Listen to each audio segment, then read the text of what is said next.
tax details if he doesn't stop lying about what he owes. The junior mining Indaba chair Bernard Swanepoel on how geopolitics is helping gold, and what he would like to hear from the Minister Gwede Mantashe tomorrow. More data emerges confirming you are using social media less, as the whole influencer industry could be about to change. Shame. While workplace wellness programs fail, and from 7:30, the person who's built a business from recycling your office waste. All of that to come. But first, the very latest Eyewitness News. Good evening, I'm Maki Mulapo.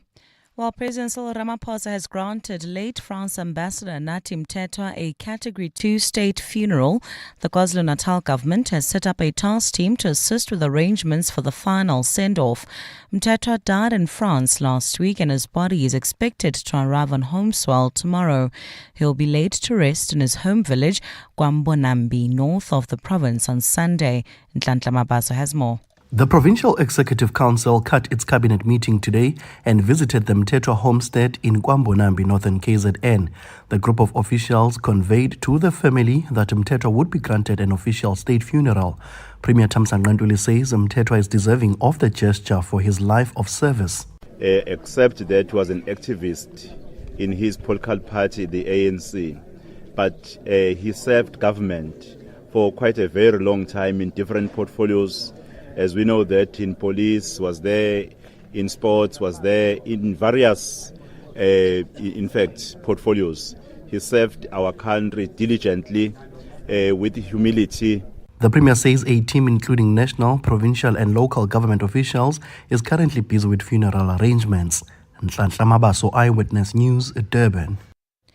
KwaZulu-Natal top cop Nhlanhla Mkhwanazi reiterated his stance that Minister Senzo Mchunu had an unethical relationship with alleged crime kingpin Brown Mokhotsi. The provincial commissioner says he has evidence on how Mokhotsi facilitated meetings during the ANC's January 8th gatherings in Cape Town between Mchunu and murder-accused Vusmusi Ket Matlala. Mchunu was responding to questions, Mkhwanazi was responding to questions about Mchunu and his connections with criminal underworld figures during his second day of the parliamentary ad hoc committee hearings today. Babala Ndenza has more. Nhlanhla Mkhwanazi was questioned by the MK party's Sibonelo Nomvalo about the relationship between Senzo Mchunu and criminal underworld figures like Brown Mokhotsi and Vusimuzi Ket Matlala. Mkhwanazi had told MPs that they came across messages that proved Mokhotsi was involved in the disbanding of the political killings task team. Do you believe that Minister Senzo Mchunu has a deep unethical relationship with Brown Mokhotsi and Matlala? Mkhwanazi says he has every reason to believe Mchunu acted in an unethical manner. I can confirm that the relationship between Mokhotsi and the minister is unethical. Unethical in the sense that, for starters, the minister claimed when I appeared before the Portfolio Committee on the 5th of March 2025, he claimed that he did not know the fellow I was talking about. Mkhwanazi said the two communicated through December and January this year, and Mokhotsi facilitated for Matlala to take care of Mchunu's guests in Cape Town. Babala Ndenza, Eyewitness News, Parliament. The Industrial Development Corporation says the payment process for candidates of the Basic Education Employment Initiative is complicated because of two funding sources. The stakeholders held a joint press briefing in Pretoria today to address delays in the payment of education assistance for September. Officials explained that while the first phase of payments was handled well, the second phase required additional verification steps. The departments have begun rolling out the delayed payments in batches. Thandoluhle Ngcobo has more. The Industrial Development Corporation says the payments now draw from different funding streams, forcing the department to cross-check attendance registers from thousands of schools nationwide before releasing the funds. The verification process now involves hundreds of thousands of physical attendance sheets that must move through district and provincial offices before final confirmation. Acting Director General Granville Whittle. And so there you have to rely on the ability of schools to then provide you with those registers. You obviously have to get them through the system, so you get them through districts and provinces. He says this has added a complex layer that's caused delays, but insists it was necessary to prevent payments to people who are no longer working in schools. Thandoluhle Ngcobo, Eyewitness News. As global Summit Flotilla activists are now reunited with their families, some women in the mission have recalled the dehumanizing conditions they endured under Israeli military detention. The group of 6 detainees returned to a hero's welcome at the OR Tambo International Airport today after being captured while sailing on the Mediterranean Sea. They were part of a larger group of activists from across the globe delivering humanitarian aid to Gaza, but their boats were intercepted by Israeli forces last week and the activists detained in jails in Ashdod. Khumutso Modise has more. Some of the activists who were part of the global Summit Flotilla believe they were treated more harshly because they are South African citizens. Fatima Hendricks and Zahira Suma were 2 of the 4 women who were on the mission. Suma says their hijabs were forcefully removed by Israeli soldiers. Both of us were forced behind a screen, pushed against a wall, our head pushed against a wall, and completely stripped naked in front of IOF soldiers. This did not happen to other women. Suma claims the ill treatment began when the soldiers saw their South African passports. South Africa was the first country to drag Israel to the International Court of Justice over its genocide on Gaza. Khomzo Modise, Eyewitness News at the OR Tambo International Airport. And President Cyril Ramaphosa says South Africa is keen to deepen trade ties with Ireland as the head of state and his deputy Paul Mashatile continue to woo investors. Ramaphosa is currently on an official working visit to Ireland where he hopes to elevate bilateral ties between the two countries. South Africa is Ireland's largest trading partner in Africa with imports in aircraft, data processing, machinery and pharmaceutical products. Ramaphosa says bilateral trade between South Africa and Ireland grew by 12% to $638 million in 2024 from more than $500 million in the previous year. According to the Embassy of Ireland in Pretoria, South Africa imported approximately 46 million euros of Irish whiskey last year. This is one of the many Irish traditions that we South Africans cherish and celebrate. Ireland is among South Africa's invited guests to the G20 alongside Nigeria, Egypt and the UAE. We're very pleased that Ireland has been participating very actively in the discussions that have been taking place. For the G20 to retain its relevance in today's turbulent world, it must address issues, yes, of transformation, of debt sustainability, climate action, and the achievement of the Sustainable Development Goals. Gold's trading at $4,044.88 an ounce. The rand's at 17.16 to the dollar, at 22.98 to the pound, at 19.92 to the euro. Brent crude oil's at $66.38 a barrel. In your sport, Amajita confident in their capabilities ahead of World Cup showdown with Colombia. Proteas women turn their focus to inform India at the 50-over event. And Conor McGregor given 18-month ban for missing drugs tests. A look at your weather. A partly cloudy Thursday with scattered afternoon showers expected. Tomorrow, Joburg will drop to overnight lows of 11 degrees and peak at highs of 28. Pretoria is at 13 and 31. Vereeniging is at 9 and 28 degrees as well. Clear skies for Cape Town with fresh southerly winds at a low of 14 and a high of 30 degrees. The top story in Eyewitness News this hour. While President Cyril Ramaphosa has granted late France Ambassador Nathi Mthethwa a Category 2 state funeral, the KwaZulu-Natal government has set up a task team to assist with arrangements for the final send-off. EWN, in touch, in tune and independent. For the latest, visit ewn.co.za or download the EWN app. EWN Traffic. Well, at this hour, if you're driving through Sandton heading towards the Joburg CBD, there's about a 20-minute delay. This is on the M1 southbound between Marlborough Drive and Athol Oaklands. Also, driving through Alex heading towards Germiston, bumper-to-bumper traffic. That's the N3 southbound between the Butler Interchange and London Road. Also, if you're heading towards OR Tambo International Airport, there's slow-moving traffic in Isando, Kempton Park. That's R24 westbound between Edenvale Road and Barbara Road, while in the Mother City, the Huguenot Tunnel remains closed off to traffic. There's also slow-moving traffic heading into the Cape Town CBD on the elevated freeway, and also expect delays M3 southbound between Rhodes Avenue and Newlands Avenue. If you come across any other traffic issues, please WhatsApp us on 072-702-1702. There's more EWN on air, online, and on the EWN app. And now, The Money Show with Stephen Grootes on 702. Let's walk the talk. The Money Show with Stephen Grootes is brought to you by ABSA Corporates and Investment Banking. ABSA is a proud lead sponsor of B20 South Africa 2025. Good evening. 10 minutes after 6, I'm Stephen Grootes. Gold finally hitting $4,000 an ounce overnight. The anticipation was beginning to kill me. And of course, the conversation starts again. Where is the peak? I've absolutely no idea. I know John Matham told me today it's $4,236 is where he thinks the peak is going to be. I am absolutely going to hold him to it. You may have your own crystal ball or your own very complicated AI kind of algorithmic equation that allows you to predict where the peak is. Frankly, I think anyone who says they know is wrong. I think this is the only thing to say when it comes to this. There are plenty of very clever people with years of experience trying to work out where peak gold is. And so far, almost a bit more about that. We'll speak to Bernard Swanepoel, the chair of the junior mining Indaba, of course, a former mining CEO himself, vast experience in all of this. The junior mining Indaba underway in Joburg. Gwede Mantashe, the Minister of Mineral Resources, is due to speak there tomorrow. And in a way, perhaps the most interesting thing will be the reaction that he gets when he walks in. I imagine people will be very polite, but we know relations between him and the industry not great at the moment.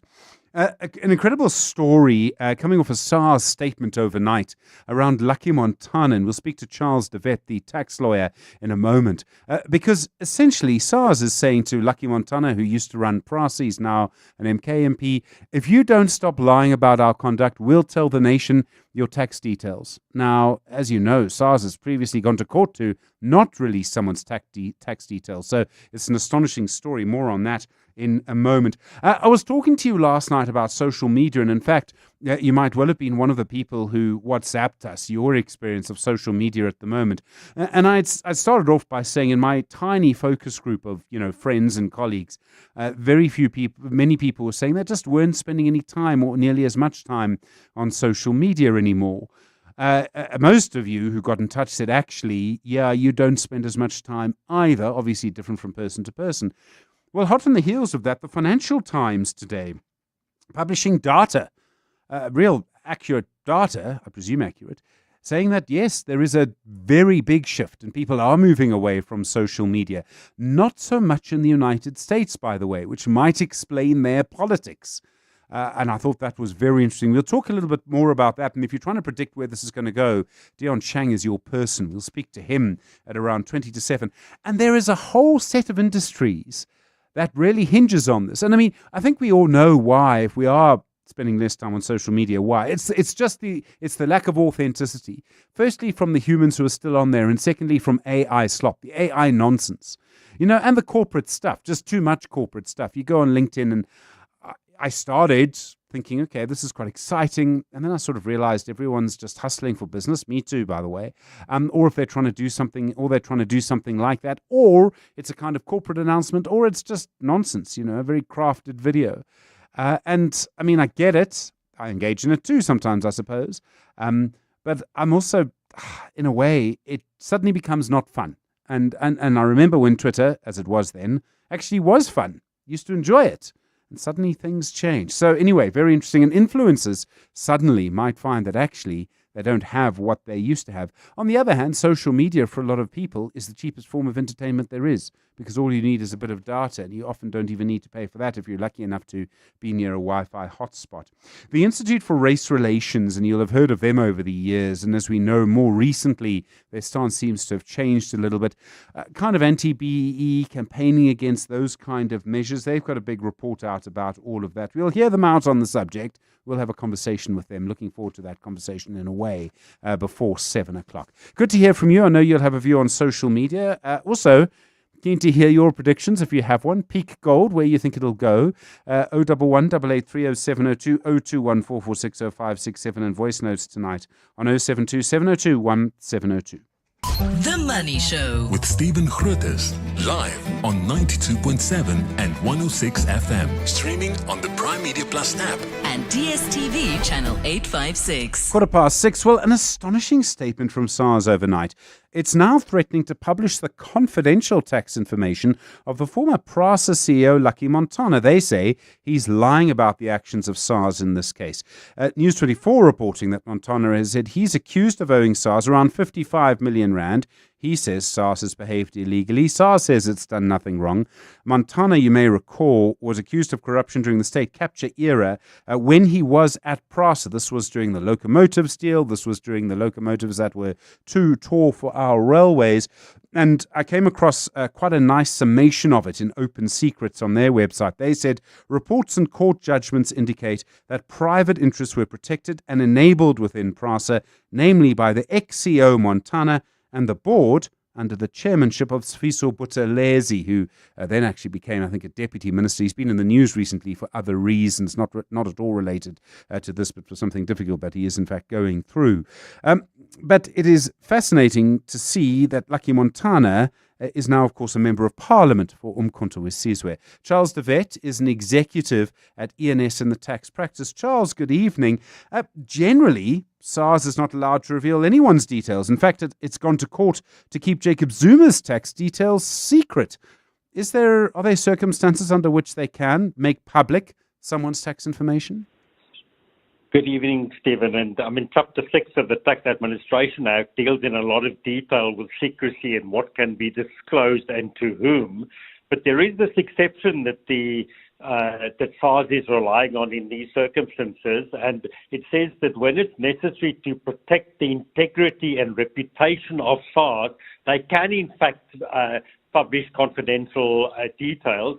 The only requirement is that they must have given the taxpayer 24 hours notice in the circumstances. So, typically it's not something, but when it has sort of developed to this level and there are false accusations being made, then the law did contemplate circumstances like this where they could in fact go to press with as many details as they like. And there would be no limit. I mean, if basically Lucky Montana might have opened the door to SARS in a way.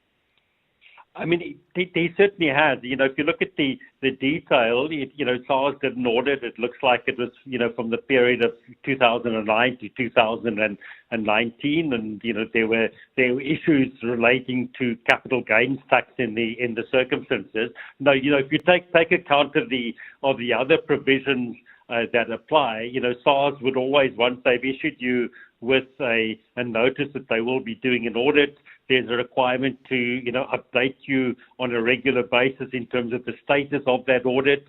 Once they've got to a final view, they would, sort of issue a letter of audit findings. You would have an opportunity to respond to that.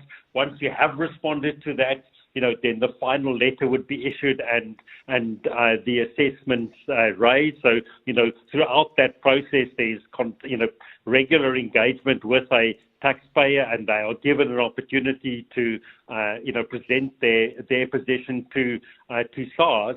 And, certainly once that debt is on the books, there are a number of steps, a number of, follow-ups from SARS before they do in fact go to court to take this kind of action in the circumstances. So, that would typically be the process. So it would be very unusual that any taxpayer would not be aware of any tax debt or tax liability, or the fact that an audit has been conducted in the circumstances.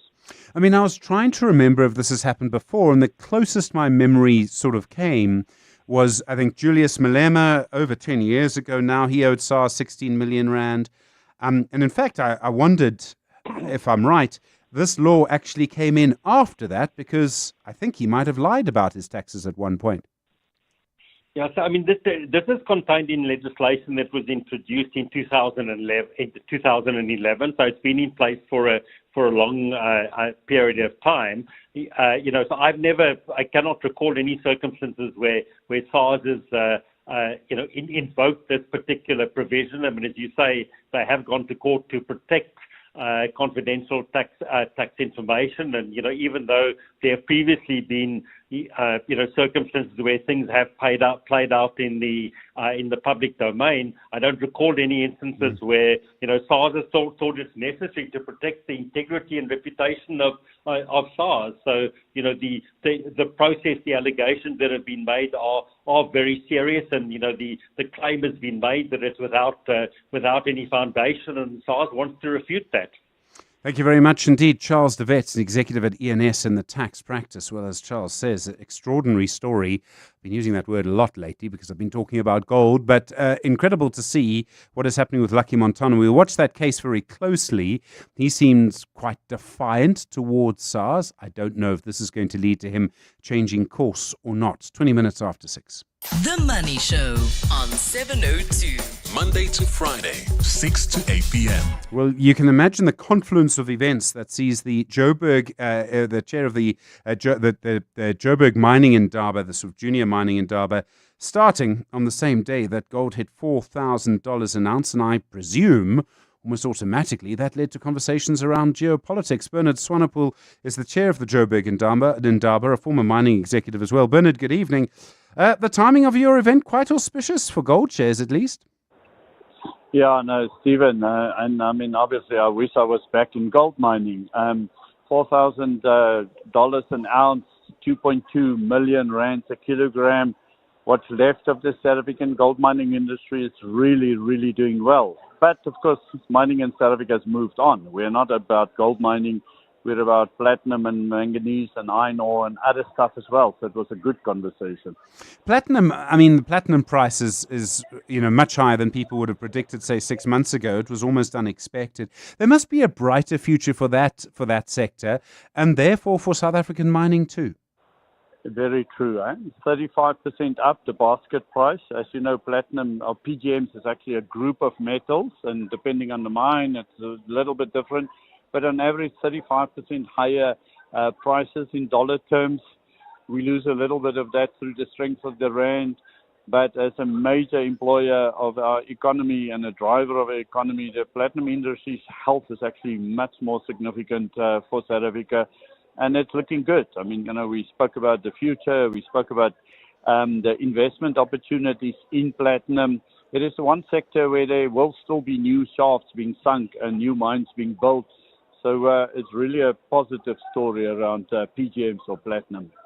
The issue around critical minerals, which suddenly everyone's talking about, partly because of the Trump administration. Is there an opportunity there for us? Platinum is a critical mineral on most countries' list, including the US, or PGMs, platinum and palladium. So yes, there we are, direct beneficiary. You also get to other things that South Africa happens to be well endowed with, like manganese, features very high on many countries' sort of lists. And then we had a fantastic input from the early work that the country is finally doing in terms of exploration. And we are now also exploring for the rare earths and the lithium and the things which are so hot. But South Africa historically has always been a fantastic geological destination, and the reason we aren't mining more are the issues we have discussed many times. But it's not a bad time to be a miner, quite honestly. The world suddenly has discovered the relevance of mining, and South Africa is a mining country. No, absolutely. I mean, you talk about the problems. Many of them are sort of human-made, by which I mean they're around legislation, regulation, how we manage things. The Minister, Gwede Mantashe, at your event tomorrow, what kind of reception do you think he's going to get from the industry? He's liked in the industry. And despite that, we then go on and robustly engage and disagree. Obviously, as the industry, we feel that a lot of the missed opportunity sits in the space of regulatory uncertainty and policies that change, and sometimes it's ideological approaches to things which no longer works. We keep on pointing out that in 20 years, whatever we've done as a country through policy and regulatory adjustments have actually destroyed jobs. It hasn't created jobs. So it will be a robust conversation, but there's a level of trust, and this is why the industry has always welcomed a minister that disagree with us but engage with us. And so it will be a very robust engagement. His team is present the whole time. His team participates in some of the conversations. And so by tomorrow, Minister Mantasi will also speak into the conversations of the last 2 days. I mean, what we really need in South Africa is investment, and we need investors to feel confident in investing here to grow the sector and to grow jobs. I presume that we need quite a lot to change for that confidence to come despite these high prices. Absolutely. You know, we're not even there yet where the current mining companies in South Africa are emphasizing or focusing on South Africa. Now, that's always your first metric. Are the South African mining companies significantly investing back into South Africa? And yeah, we're seeing some green shoots, but most South African mining companies are still looking to diversify and to invest away from South Africa. And so the first, before we can expect foreign investors to come into the country, we as South Africa have to invest in ourselves, and that is not yet happening at the level where it should happen. But a commodity price uptick changes a lot of things. I mean, clearly we'll see investment into gold now. Clearly the platinum mines will reinvest into platinum mining. And we had some really positive and bullish sentiments expressed by, say, Kumba about iron ore. So I'm optimistic, but I'm not yet seeing the money hitting the ground. Or in the ground. Bernard Swanepoel, thanks very much indeed. Really appreciate the time. Chair of the Joburg Mining Indaba and a former mining executive. 26 after 6. The Money Show. The markets. Chris Stewart from Portfolio Manager at 91. That line just dropping a second ago. And of course, I imagine the gold price very much on his mind too. And you know what this has done to gold shares over the last couple of months. In a way, I think because, and you can watch gold shares not always being entirely clear as to what the actual peak is going to be because it is quite tricky. I understand that Chris Stewart is with us now, Portfolio Manager at 91. Chris, good evening. The gold price, $4,000. We've been waiting a long time. Finally, it's happened. Yeah, good evening, Stephen. I was actually online just remaining quiet because I thought you were going to ask me where the gold price is going to be going. I didn't want to answer that question. But it's comfortably through 4,000, as you've said, and showing very little sign of abating, comfortably through 4,000, up 2% on the day, and dragging the various, I guess, other precious metals complex with them, palladium, platinum, rhodium, all up strongly today. Silver at all-time, if not all-time record, certainly multi-year high. Even the oil price showing a little bit of a sign of life this evening. So it's all systems go on the commodity front. Part of this is around the series of transitions that we're seeing around money, how it works, what central banks are doing. They're buying a lot of gold. But also, I think, just a general kind of concern about the future. And I was fascinated by the Bank of England report out today, suggesting actually that some of the US markets are sort of over-concentrated, that too much money going to too few firms. And I suppose the one question nobody dares to ask, apart from where to speak gold, which is, what if we're wrong on AI? Yeah, I mean, we have seen concentrations in indices in past periods in history. I'm not quite sure if we've seen the degree of concentration we're seeing today with the top 10 stocks in the US S&P 500, which is supposed to be a pretty diversified index. The top 10 stocks occupying 40-odd% of the market capitalization of that index, as the Mag 7, so-called Mag 7 stocks, and more recently some of the AI, artificial intelligence players joining the party, have really shown unbelievably unprecedented strong returns in terms of their market capitalization and share price.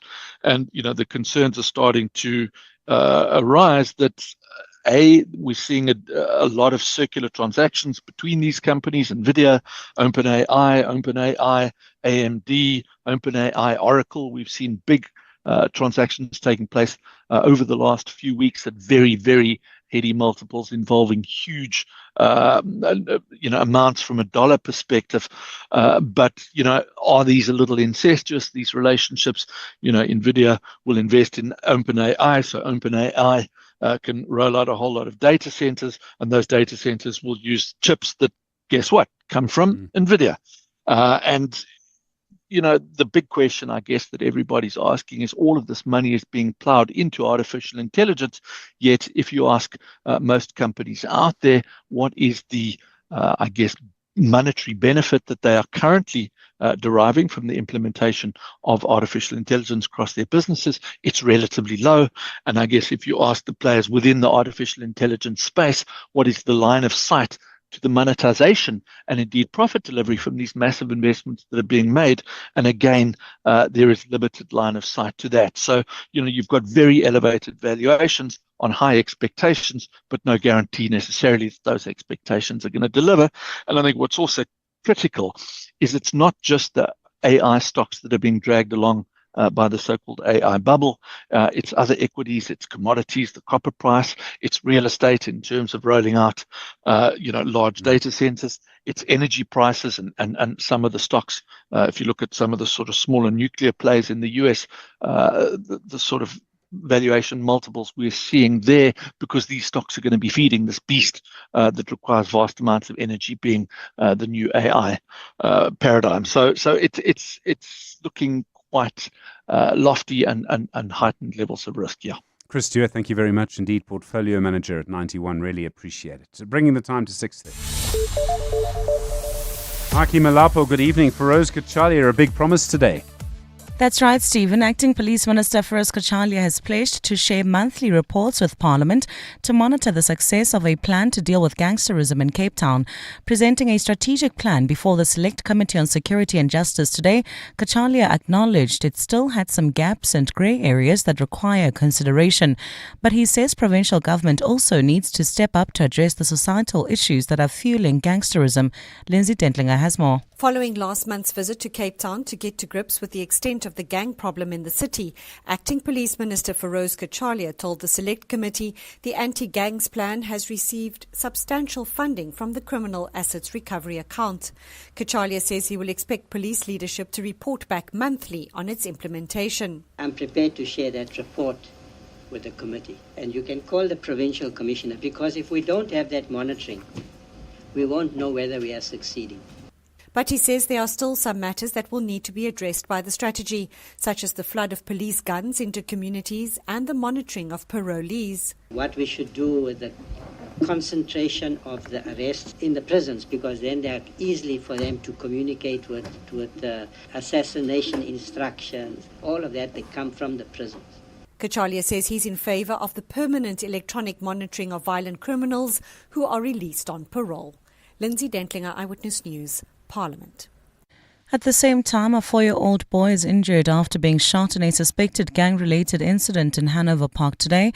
The incident is the latest in an ongoing flare-up of gang violence in the Western Cape, where 490 gang-related deaths have been recorded between April and September, 23 of them under the age of 18 and 5 under the age of 14. Police spokesperson Frederick van Wyk says the suspects fled the scene after the child was shot in Murray Court in Hanover Park this afternoon. The victim was transported to a nearby hospital for medical treatment. The circumstances surrounding this incident are under investigation, and Philippi police registered an attempted murder for further investigation. The motive for this attack is yet to be determined.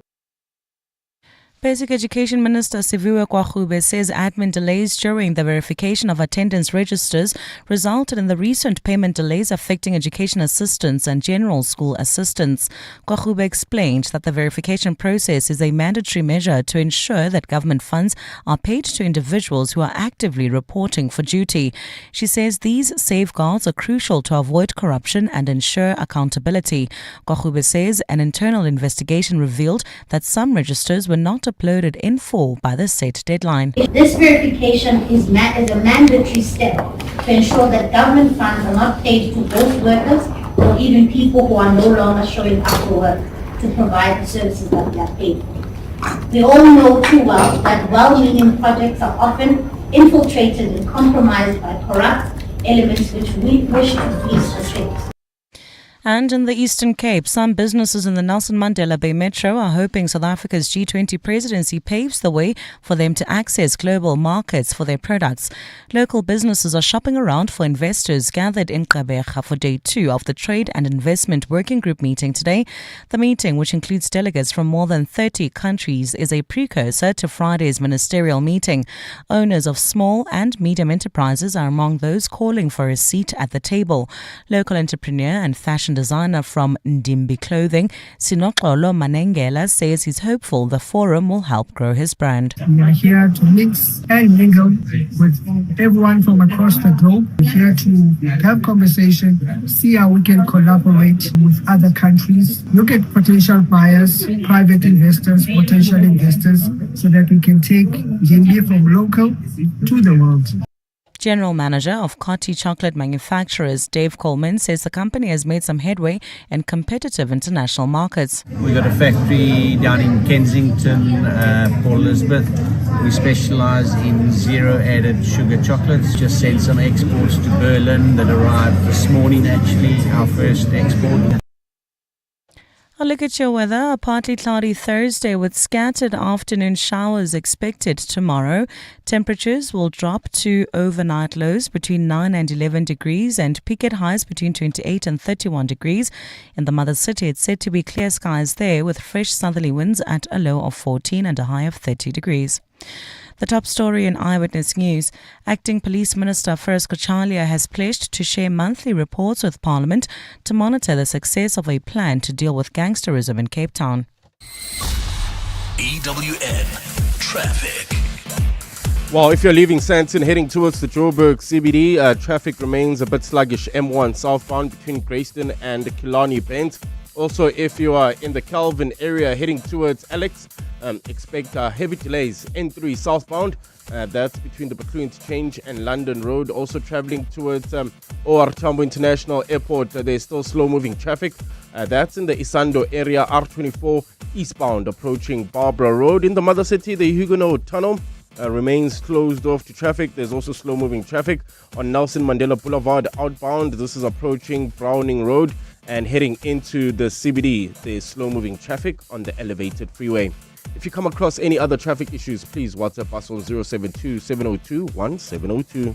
There's more EWN on air, online, and on the EWN app. Beyond every boardroom is a story waiting to be written. A story of a business and its potential, of a community that thrives, a hospital that serves, and energy that powers millions of dreams. It's a story that only gets better with a partner that has the expertise and solutions to make it a reality. At ABSA CIB, we are invested in your story, and we invite you to write it with us, because your story matters. ABSA, an authorized FSP and registered credit provider. Alarm goes off, but silently. And now you're late for everything. Leave. Cancel the day before you leave. I knew it. 1 tick, 2 ticks, blue tick. Hectic. Yeah, I'm going to need a mac and cheese. Adulting is hard. Instead of curling up or crashing out, try the new Nando's mac and cheese with delicious cheesy bechamel sauce, topped with crispy peri crumble. Get it as a side with any meal or by itself, because you're just a baby. Last orders coming through during your drive home or at midnight. Your customers check out whenever, wherever. With seamless payment integration and over 18 ways to get paid, PayFast by Network is built to keep up. And when it's time to grow, funding with Easy Advance helps you take the next step. Always open for late nights, for early starts, for you. Sign up today at payfast.io. PayFast has partnered with TimeBank to offer funding to your business. Running a business is tough. You need tools that just work. That's why more South African businesses are switching to Mac. At iStore, we make it easy with 4,000 rands in added value when you switch. That's 3 years extended warranty and remote tech support, leaving you to focus on everything else. Switch to Mac with iStore, your expert partner. T's and C's apply. Mac at iStore. Run smooth as business should. WhatsApp Stephen on 072 702 1702. Well, conversations tonight about Lucky Montana, but also about mining and the possible future for mining. Very interesting point by Bernard Swanepoel. Finally, balanced businessman, balanced viewpoint. I mean, this notion that we need a better investment climate. The investment climate under Thabo Mbeki was fantastic, and look at what happened with mining. You didn't see that much mining investment going on here, did you? From outside, certainly not. In fact, you saw mining companies going out there to go and look for assets and look for opportunities out there, not to invest in here. And so this idea that there's a lack of confidence is what is causing this. There's something in there about why it is that management are not South African management. Don't want to look at opportunities in South Africa. It's an odd thing. Still a very resource-rich country. Yeah, it's very interesting. I mean, the costs have gone up, certainly. And I think electricity is a big factor as well. But yeah, it's something that is worth exploring. But I think electricity is also a big factor. And then with mining, as you know, it's a 30-year game. And that has always been one of the issues. 20 minutes now to 7 o'clock.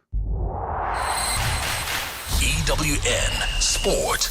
Talking of games, Solekele, good evening. The Amajita, what's the latest? Well, Stephen, they'll be looking to reach the quarterfinals of an Under-20 World Cup for the first time in their history this evening. The current generation have matched the best ever showing by an Under-20 side. That's by having advanced to the last 16, where they'll take on Colombia. And for Thabang Mahlangu, his confidence in this side's ability to go even further. Stick to our principles, and we're very special and a beautiful journey. And I think we're going to go further in the tournament. So still listen to the coaches, still do what we do best. In the tournament, it's important to score goals. So I think we're going to work on that, score goals and defend well. Yeah, we'll just take it one game at a time. 2024-25 Diski Challenge champions Kaizer Chiefs will face Manchester United this coming November as part of the DDC International Tour. The Glamour Boys will face the under-21 sides of United, Leeds and Queen's Park Rangers during an 11-day UK tour that's scheduled from the 25th of November until the 7th of December. Switching over to the Cricket World Cup, where Tasman Brits will once again be expected to shine with the bat. That's when the Proteas women take on India tomorrow. She scored her 5th century of the year in their 6-wicket win over New Zealand on Monday, and teammate Nadine de Klerk has paid her this tribute. She's always been a quality player. She's dominated domestic cricket back home for a couple of years now, actually, and probably hasn't had the best run in ODI cricket. But I think she's been phenomenal for us in the last year and a half. She's really come good this year as well, which is great for us. Obviously now at a World Cup, which is really important for the top order to put their hands up. So I'm not sure what changed for her, but obviously from a mental point of view, I think she's a really strong character, and I think she's a really confident player as well. And I think when she's at her best, she is as destructive as any batter in the world. And the Spa Proteas will be playing for pride when they take on Australia in their third and final test on Sunday. This morning, South Africa lost the 3-match series after going down 67-40 in the second test against the Diamonds.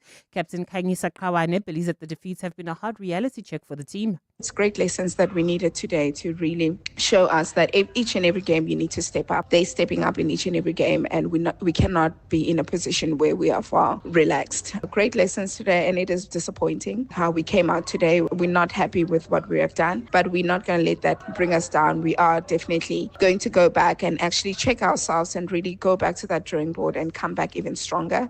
Tolagile Mganga, Eyewitness News Sport. At Anglo American, we mine more than minerals. We mine possibility and progress with purpose. For over a century, we have been part of South Africa's story, investing in our country's potential and unlocking opportunities together. This year alone, through our Kumba Iron Ore business, we've invested 25.9 billion rand into South Africa. This includes infrastructure development, education and healthcare, community upliftment, and more. Follow us on our social media channels, Anglo American South Africa, and join the conversation. Anglo American, mining potential, building beyond. Ready to lead the future of business? At Wits Business School, leaders don't just adapt, they define what comes next. Choose from a wide range of postgraduate programs designed to develop your leadership and strategic thinking skills. Whether you're looking to deepen your expertise or broaden your horizons, there's a qualification for you. At Wits Business School, ambition becomes leadership. Visit wbs.ac.za to find the program that's right for you. That's wbs.ac.za. The stage, The lights, the crowd, everything's perfect until suddenly someone slips on the dance floor. A speaker lands in the buffet. In an instant, your masterpiece is a mess. That's why Auto & General is there with events liability insurance. We handle the unexpected so you don't have to. Plan the party, wow the guests, leave the rest to us. For more information on events liability insurance, visit autogen.co.za. Auto & General, never not there. Auto & General is a licensed non-life insurer and FSP. T's and C's online.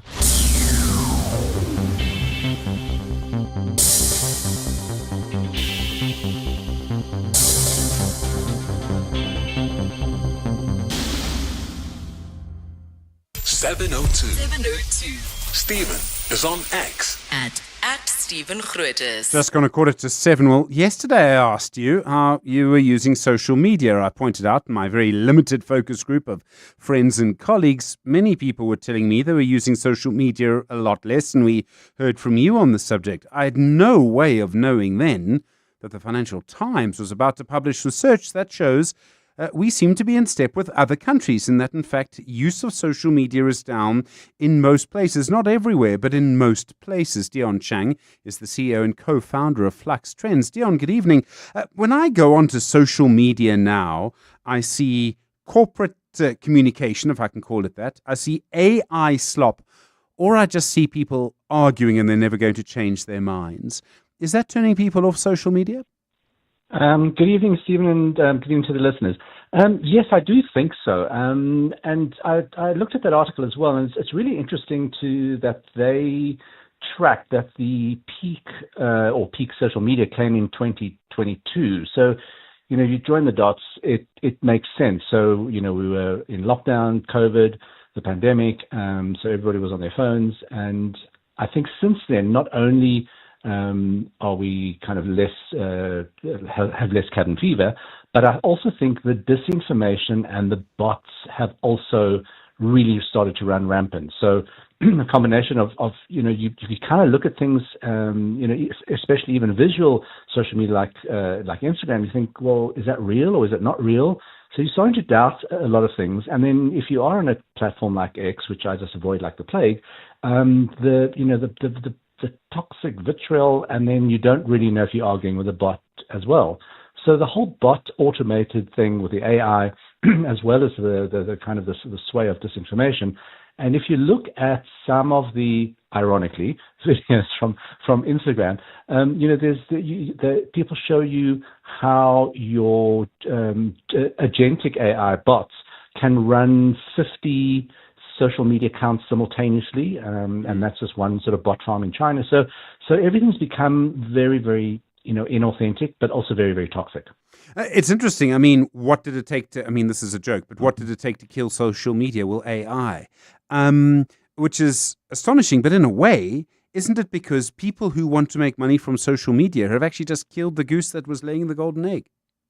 Yeah, it's all become a business hustle. So, you could sort of generously say that we've reached peak social media in its original sense, but of course social media will carry on because it's now your side hustle, especially TikTok. It's how you kind of do business, and then suddenly business accounts come through.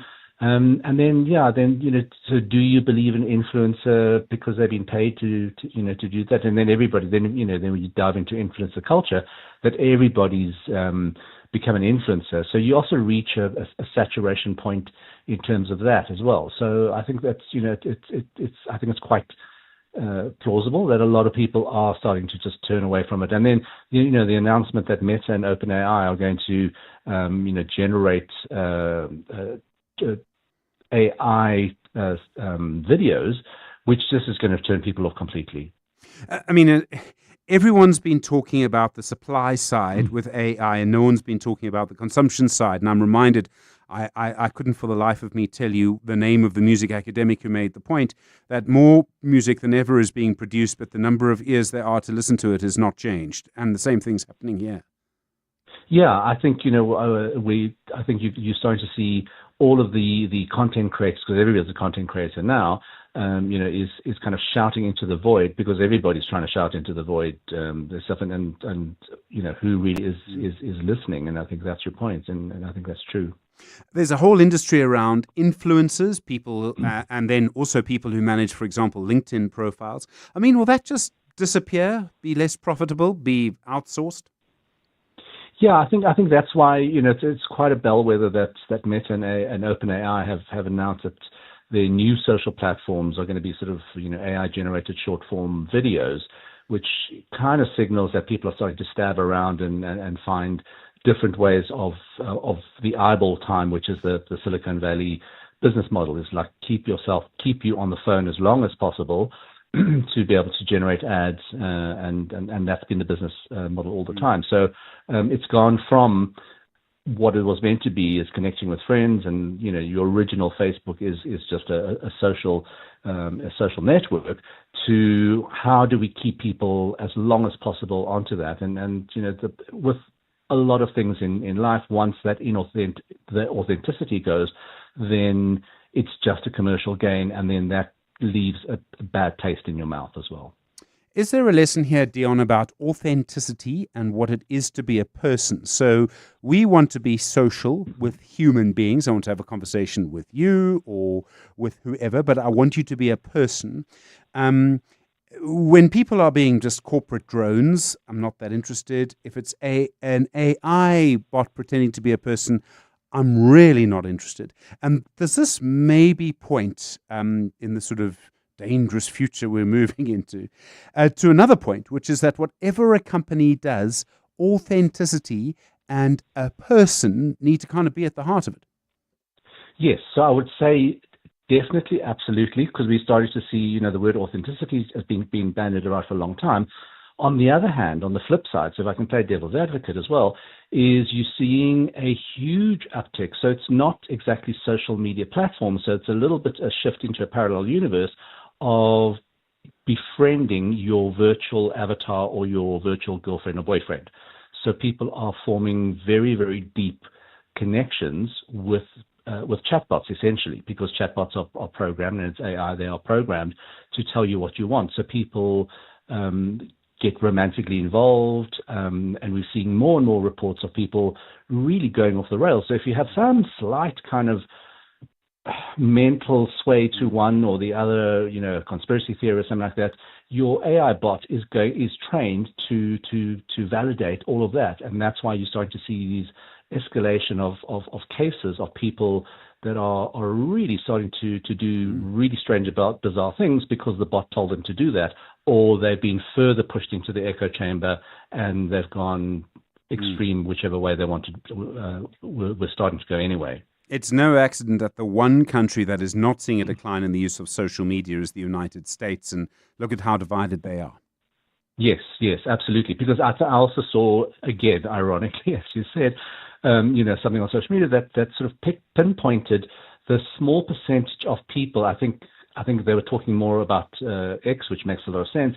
But the number of people that were generating the content besides the bots was enormous compared to. So you really don't see a level playing field of who's speaking, of personal views, of everything. So it's very skewed towards the wherever the bots want to go, and then those content creators are pushed up the ranks because of the algorithm, and that's why you're getting such a leaning, and that's why, as you say, there is such division in America. Dion Chang, thanks so much, CEO and co-founder of Flux Trends. Your experience of social media, 011-883-0702, 0214460567, and voice notes on 072-702-1702. Oh, dreamers. They love to watch the dice roll, chasing that rush, that one big win. But then there's a different kind of player. Those who rely on strategy and not chance, who know that winning is earned. Those people play with SportPesa. SportPesa, make it count. Sport Pass is licensed by the Western Cape Gambling and Racing Board. No person under the age of 18 permitted to gamble. National Responsible Gambling Program toll-free counseling line 0800 006 008 or WhatsApp help to 076 650 710. Winners know when to stop. Looking for a smarter way to move money internationally? Discover Future Forex, your multi-award-winning one-stop shop for international transfers. Enjoy white glove service, expert compliance support, and savings of up to 50% compared to banks. With industry-leading rates and seamless transfers, Future Forex is one of South Africa's highest-rated foreign exchange providers. Visit futureforex.co.za. Future Forex, your all-in-one partner for sending money to and from South Africa. Future Forex is an authorized financial services provider. T's and C's apply. Small businesses are anything but small. They're the backbone of our communities, the dreamers, the doers, the ones who keep Mzansi moving forward. That's why 702 and Capitec Business Banking are putting them in the spotlight. Every Thursday between 6 and 8 p.m., catch Small Business Focus with Capitec, where we showcase the hustle, heart, and the secrets to thriving in today's economy. Your vision matters, and with Capitec, you're never building it alone. Small Business Focus with Capitec, the business bank for everyone. Thursdays between 6 and 8 p.m. on 702. Capitec Bank is an authorized FSP 46669. The Money Show with Stephen Grootes is brought to you by Absa Corporate and Investment Banking. Absa is a proud lead sponsor of B20 South Africa 2025. 5 minutes to 7 the time. A claim from the Institute for Race Relations that there is a moral fraud that is fake transformation. They say that's entrenched corruption and that even the corruption at Tembisa Hospital is a result of this. Makone Maja is the Strategic Engagements Manager at the Institute of Race Relations. Makone, good evening. I'll absolutely give you time to explain your critique, but just as a starting point, is it fair to say that the IRR is against transformation? You've argued previously against BEE and employment equity, is that right? Thank you very much for having me, Stephen. The contention we have with transformation is that sort of question creates a false binary of whether we need to transform or not need to transform. The question we're asking is which kind of transformation is being advocated for. And the kind the IRR seeks after is that which is entrenched in economic growth. That way we can engender job creation, and ultimately the goal would be of ending poverty. Getting people to acquire higher socioeconomic status by their own individual effort, and having a government create the sort of environment that is necessary to further human flourishing and human prosperity. Okay, so to put it another way, you do not believe in race-based redress? Correct. Okay, cool. All right. Okay, so from that point then, how do you link the corruption at Tembisa Hospital, where, as the SIU's explained, a group of syndicates stole government money, how do you link that to transformation? Our critique is of fake transformation. These are the policies we argue the government often presents as being necessary to achieve transformation. Yet, if you look at the cumulative effect of these policies have been to wield the suffering of desperate people and purported to be for their advancement, while in reality, they enable greater elite enrichment. And here's what the SIU's investigation and the Madlanga Commission have in common that we argue are the hallmarks of fake transformation. The first is the doling out of patronage and power to friends and family of the politicians. What we've seen across both the Commission and the SIU's interim report has been that the capture of these key democratic institutions has been facilitated through the deployment of people who are closely aligned to political parties into positions that have further looted or corrupted those institutions, hollowed them out and crippled them. Okay. What we've also seen... Okay, I'm sorry to interrupt you, but as you say, there was patronage, there was simple corruption. That's what the SIU says. So to put it another way, health department officials, hospital officials were basically giving contracts to people. What's that got to do with transformation? That's simple corruption. Person A was always going to give the contract to person B because there was a corrupt relationship between them. The race has got nothing to do with it, surely. No, we're not making it a race issue, rather an issue of patronage, which we argue is not a bug, but but a feature of fake transformation, and let me explain how. If you have a system that is built around employing people, not based on qualities that are necessary to prove that they can indeed do the job, but on features that are outside of the ambit of the characteristics that are required for the delivery of that service, you're always going to have the system that is being exposed at the Madlanga Commission as well as the Atsayu report, where people are tempted to award those positions to people who are who have a close relationship with them. That's got nothing. Right? The staffing of government with friends and families of those who are aligned to politicians. Okay, but that's got nothing to do with transformation. I still don't understand the link. Transformation is not steeped in meritocracy, right? It moves away from but that doesn't matter. Yes, it does, because it introduces qualities outside of issues that are related to whether one can actually deliver or not. And the moment you introduce those external factors, what you end up with is people appointing their own friends and their own families into those positions rather than people who are simply qualified to do the job. We're talking at Tembisa about a series of syndicates that actually one syndicate would have competing bids to try and sort of rig the system. I mean, that shows surely that this is all about patronage and corruption and not at all about transformation. Because if it were about... denying that? Am I denying? Go on. Are you denying that those syndicates have relationships, familial relationships? No, but that's the point, is that it could have been any other black person bidding for those contracts. They wouldn't have got them because it was corruption and not transformation. That's the point. Stephen, so you're making it a race issue, not me. You said transformation. It's in your press release. That makes it a race issue. Transformation is not developed along the lines of positions being awarded based on merit, which is a point that you accept. So there's no point in rehashing that, right? If appointments and service providers were elected purely on their ability to do the job, then you wouldn't have a system in which patronage is created. But Makone, the people who made the decisions, right, were themselves corrupt. Now, we've had plenty of people who have been appointed to positions for technocratic reasons. I can take you through corporate South Africa if you need. And we've had situations where corruption has been the result. Great example, Steinhoff. In this case, the contracts were not given to people because of their race. They were given to people because of the corruption. That's got nothing to do with transformation, is my point. Again, you're making it a race issue, rather than the fact that transformation engenders a system that is devoid of meritocracy. It doesn't matter it doesn't matter to me if the service provider is black or purple. What matters is that that person was awarded that contract. It didn't matter to the officials either. No, it didn't. That's why they awarded it to people they had relationships with or people who could buy them. Yes, but then how do you link that to transformation, Makone? That's my point. Can you say that again? Sorry? How do you link that to transformation?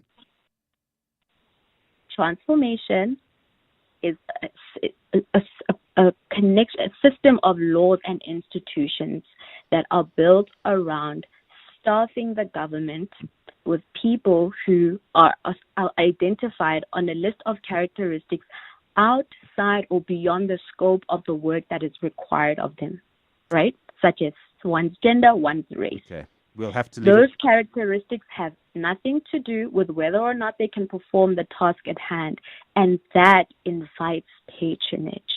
Makone Maja, we'll have to leave it there. Thank you. Late for News, Strategic Engagements Manager at the Institute for Race Relations. It's 2 minutes after 7.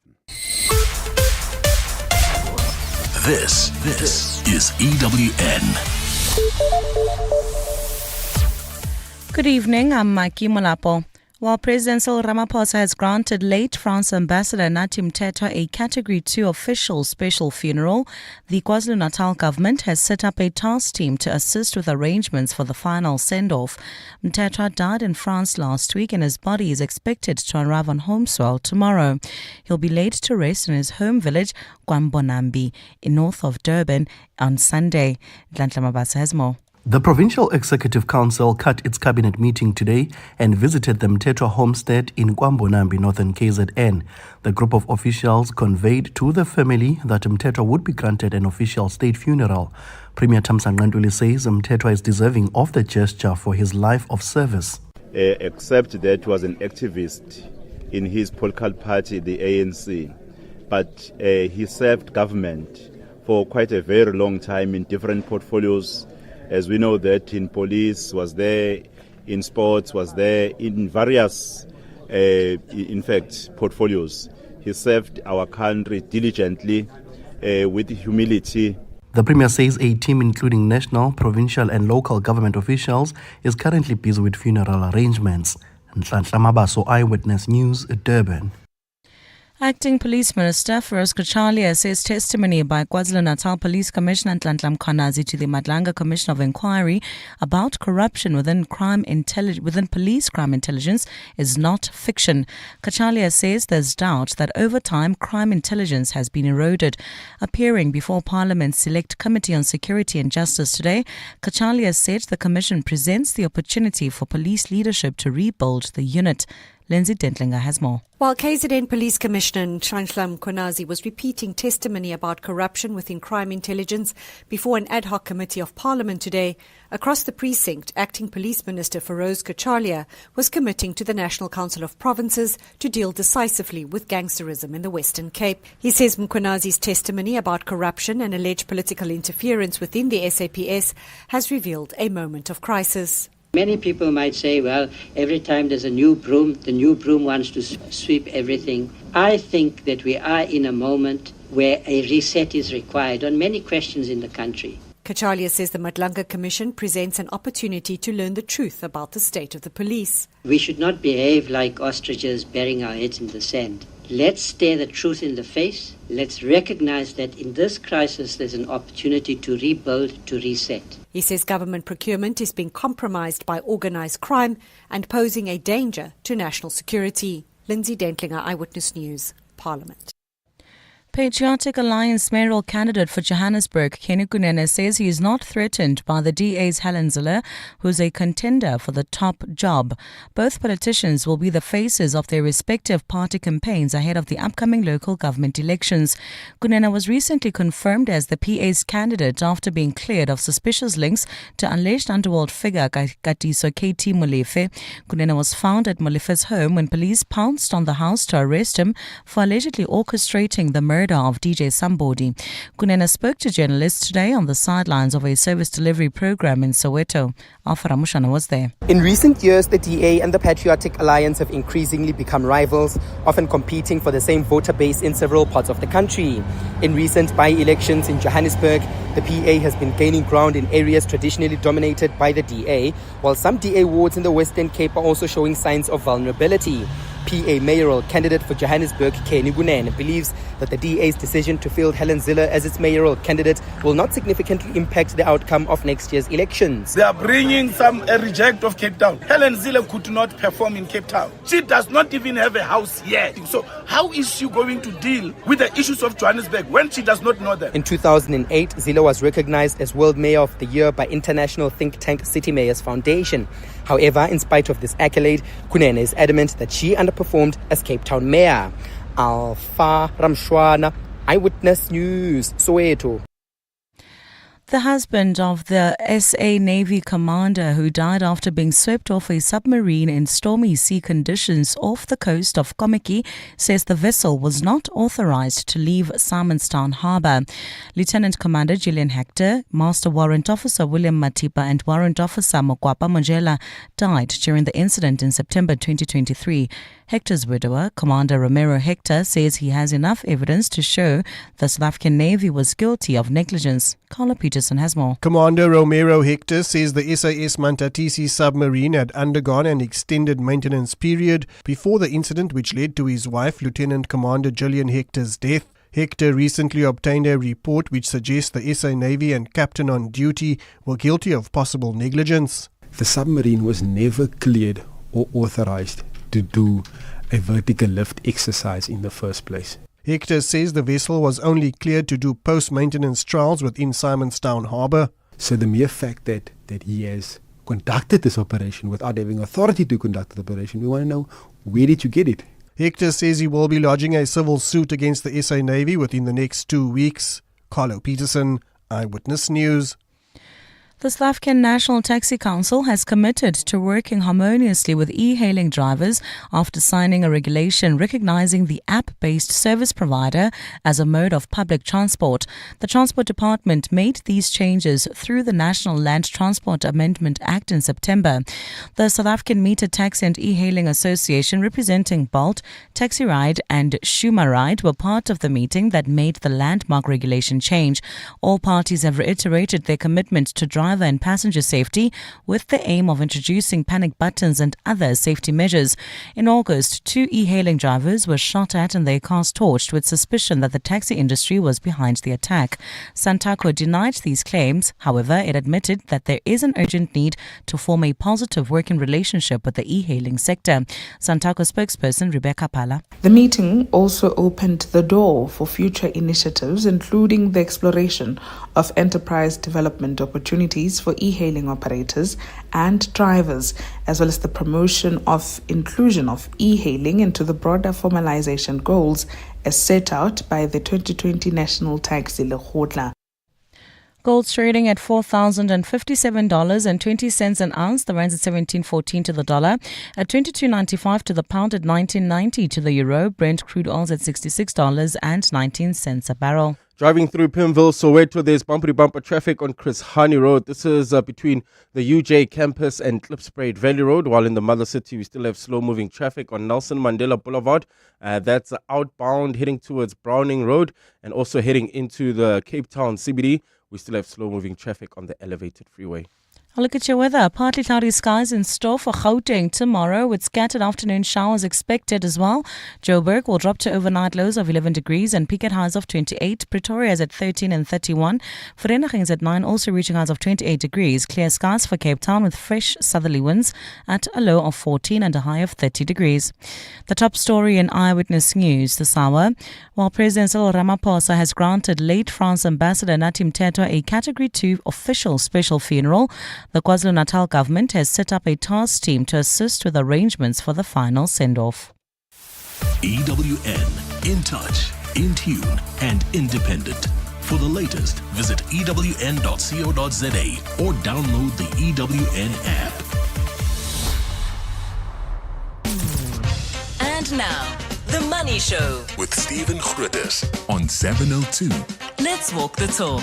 11 after 7, good evening to you. The Money Show with Stephen Grootes is brought to you by Absa Corporate and Investment Banking. Absa is a proud lead sponsor of B20 South Africa 2025. Well, plenty to come in the next hour. We'll speak to Zanella Njapa, the board chair of the Unlearning Children Foundation, about workplace wellness programs.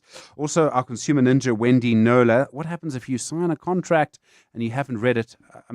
Honestly, it's the thing you have to do. I always say take a friend, take someone with you. And Nolene Samuels, the co-founder and owner of BioCure, they're a waste management company. Particularly, they deal with businesses and waste. Looking forward to that conversation from 7:30 this evening. The Money Show on 702. Monday to Friday, 6 to 8 p.m. Well, you heard that conversation with the Institute for Race Relations just a few moments ago, and I'm sure you will have a strong opinion on it one way or another. You heard my views as they came forth, 011 883 0702 and 021 446 0567. A few conversations coming through it on the WhatsApp line. Tandakila says, Stephen, what is this fallacious divorcing of meritocracy from transformation that people such as your guest always punt? Surely they know the point of BE is to put qualified and capable people from previously excluded population groups in positions that require the qualifications before people from previously favored groups. I'm pretty sure they're all smart enough to know this. That's my tone, Tandakila. I hope I got you accurately. But for whatever reason, they keep throwing out that false argument. Another person, KKM, saying, Stephen, the interview with the lady on the topic of transformation sounded eloquent, but I don't understand her point about transformation. Well, yeah, you heard my view on it. That's all I'm going to say. 13 after 7. The Money Show. Business Unusual. When I was growing up, you almost never heard about depression or issues around mental health. During the pandemic, we saw a real shift, and public figures would go on social media and say, this is what I'm feeling, this is what I'm experiencing, and more there is a proper public conversation around it. And yet there is some evidence that some of the programs companies run for their workers don't work nearly as well as they should, despite, I think, the best efforts of some of the managers. Zanele Njapa is the board chair of the Unlearning Children Foundation. Zanele, good evening. Thanks so much for coming in. I have to start with the name, the Unlearning Children Foundation. You want us to unlearn what we grew up with? Exactly. Thank you very much for having me, Stephen. It's a pleasure to be here. So that's exactly it, right? It's living in a world where children understand that it's okay to change their minds. And so they have the tools, they have the capacity, they have the toolkit in order to manage their mental health. So they're not getting to a place where they're in their 50s and experiencing really what Discovery Life data is telling us, that suicide is actually one of the highest claims that we're getting amongst individuals that are in their adulthood. For men, the idea that men don't cry is the thing you need to unlearn, because that's what leads to aggression. Yeah, and what we're actually seeing, funny enough, with a lot of our programs within now the workplace, is that it's still the highest reason why they're still not working out is the stigma. And often nowadays we think, no, surely in 2025. But there is still the stigma around mental health and the issues related to it. You'd rather break your arm than actually cry in front of people, essentially, is what it boils down to for men. Many companies are worried about their workers. They do what they can for them. They have workplace programs, things that, 20 years ago you wouldn't have believed would be what they would be. And yet they still don't seem to be as effective as maybe companies would like. Sure. Sadly, that is the truth. And one thing that I will say around that is that it's important for organizations to understand that the issue isn't necessarily what you do, but it's how you do it. It's the integration of regulating systems and tools within the way you work already. It's not pizza, it's not cool drink on a Friday, but it's literally how we work and how we've embedded that into our systems. Yeah. So it's about managing deadlines, it's about managing people, it's about how you manage particularly consequence management. Correct, yes. It's, like I said, it's nervous system regulation. And that, I think, is often a really great place to start, is to think about how we help our individuals amongst the stress that's actually not going to go away. So that's the first realization. But it becomes, what is it that we're introducing that helps our individuals to regulate their autonomic nervous system, which is in essence your heart rate, is your breathing, and then just your digestion. And it comes down to tiny little things like physical activity, integrating that, your sensory input, mindfulness activities as well, that just help individuals to do that and how we integrate them. And as Daniel Pink says, the best way to motivate an individual is to find out what's already motivating them. So it's about starting with the conversations around what works at a personal level and then working towards that. In the the 1980s, which feel like the Stone Ages, they're so far away. There would have been no discussion of this. Then we moved into a place where there is a discussion about it. Then we've had what we've seen over the last few years. Could we be about to enter a kind of new phase of wellness, of workplace wellness program, something that's a bit more about how we actually work, the Scandinavian model? Your boss isn't allowed to message you out of hours, things like that. I think we definitely are. There are a lot of organizations and across different markets where we are seeing a lot of that. And I think this is a fascinating conversation to have as well about the specifics in various economies, but also whether you've got your government support that can then allow the regulation around that and what that looks like. Because oftentimes the countries we've seen that have been a lot more successful when it comes to that, whether it's European specific countries, it's because there is a support from your public sector that then drives the regulation and drives sort of the compliance, if I can call it that, then from organizations or the public or the private sector, which if they are not regulated in that way, will really want to get their bang for their buck, which makes sense in a way. How do we assess if it's working? How do we assess if people are, happy is one measure, but how do we assess if people have better mental health? So there's some obvious examples.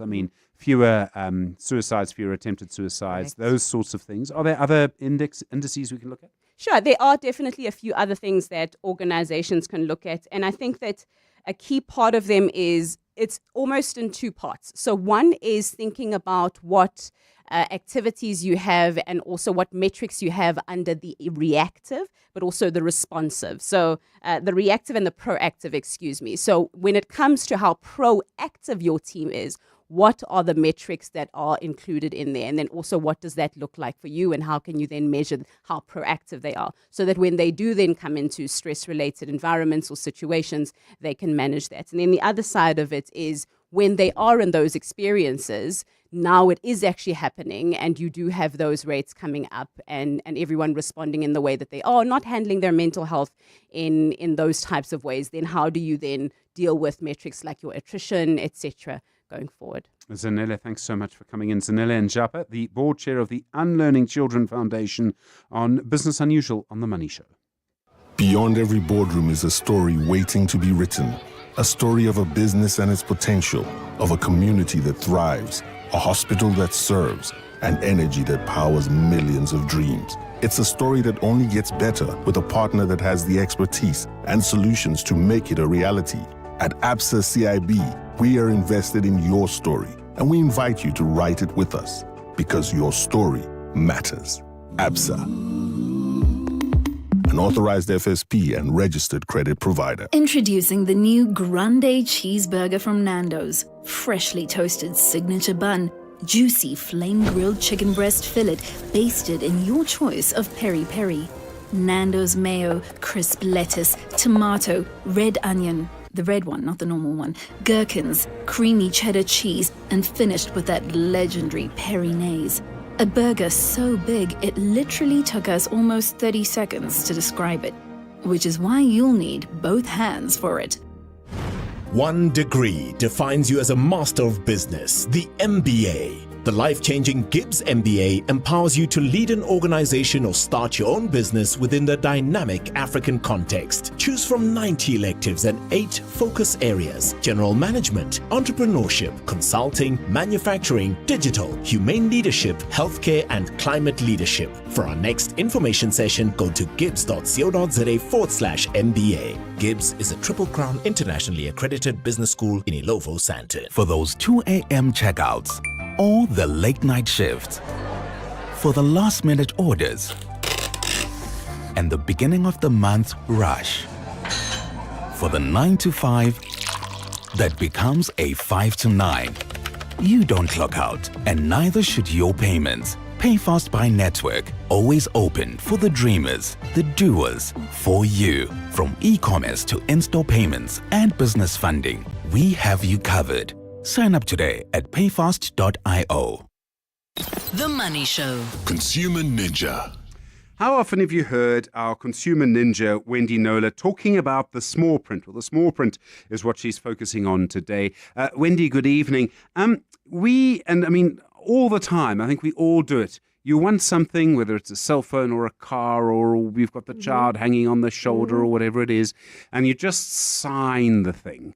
How dangerous is that? It's so dangerous. It's so natural. And I think it's partly because if you're dealing with a large, reputable company, you think you have trust. But what happens is that in many cases, not all obviously, but the salespeople talk up the nice stuff and in many cases don't mention, oh, there's a balloon or it's a step payment for this car or whatever. Or if you take out this account, there are these options for extras and, I'm not going to explain them to you, and some of them are pre-selected, and if you don't read them, well, And so they sign, they go on what they're told. That's what we do as humans. It's easier to absorb information like that than to sit and read through small print. And therein lies the problem. It's such a basic thing to talk about, but so much of my work involves cases that arose out of the fact that people didn't protect themselves by just reading what they're committing themselves to. Okay, so if you sign it... Yeah. What's the presumption? The presumption is that not only have you read it, but you've actually understood it, including the Latin. Exactly. Well, we do have the right to plain language, remember. But, in fact, I was reading through a case I was following this case where this chap, balloon payment dispute, he said two bank reps didn't mention it at all. And then he signed the contract without reading it. And now And the banking ombudsman said, it was actually quite a few paragraphs, which was quite, listen to this if you don't read a contract before signing it.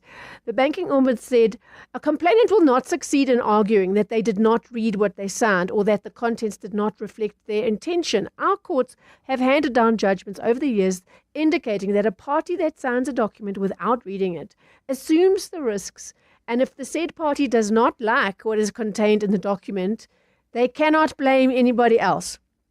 So basically it's on you. It's and on it's you. on you whether you do this online or in person too. Yeah, and sometimes it's digital now. If you go and buy a car, it will be a digital contract. But my point is that you have to protect yourself by reading the contract, because here's the thing, and some of the salespeople who are chasing a commission and who might not act 100% ethically, they know that when there's a dispute, should there be a dispute, there is nothing to prove what they said or didn't say. There's just the contract with everything laid out and the person's signature to it. And if it goes to an ombud, what I've just read you out is going to be the response. We assume that you've read it and you've agreed to it. Obviously, what companies could do is just not do this. It's not just remove the Latin and use plain language, but they could spell out, this is the balloon payment, this is the extra, this is the membership of that. Yeah, so when I take up these cases, Stephen, they do say that. They say, look, there it is, he's put a signature to it, and there's an extra page where it's all laid out. And I've said, but knowing people and their penchant to not read, they're really important bits. Why not make them initial next to that balloon payment? Make it stand out and make them put it there. Put their signature there. Make them look at it.